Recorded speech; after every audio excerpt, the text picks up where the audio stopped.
గౌరవనీయులు తెలంగాణ ముఖ్యమంత్రి రేవంత్ రెడ్డి గారు కొన్ని ఫ్యాక్టరీలు మనకు వస్తున్నాయి, ఫ్యూచర్ బాగుంటుందని చెప్పడం జరుగుతుంది. అది కరెక్టే అని చెప్పి కూడా మా యొక్క వార్తా విశ్లేషణ కార్యక్రమం తెలియజేస్తుంది.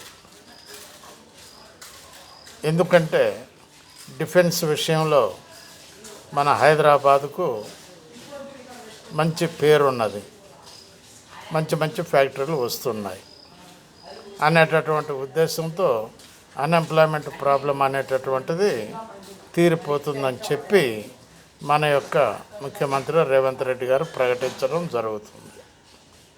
వీరు పర్యటించినటువంటి బయట దేశాలు దాని యొక్క ప్రతిఫలం కూడా మనకు దక్కుతుందని చెప్పి ప్రకటిస్తున్నారు. వారు చేస్తున్నారు, మాటలు చెప్పటం లేదు, చేసి చూపిస్తున్నారు అని చెప్పి ప్రజలు మాట్లాడుకోవటం జరుగుతుంది. ఆలోచించండి ప్లీజ్. బాలసాని వీరప్రసాద్, హైదరాబాద్.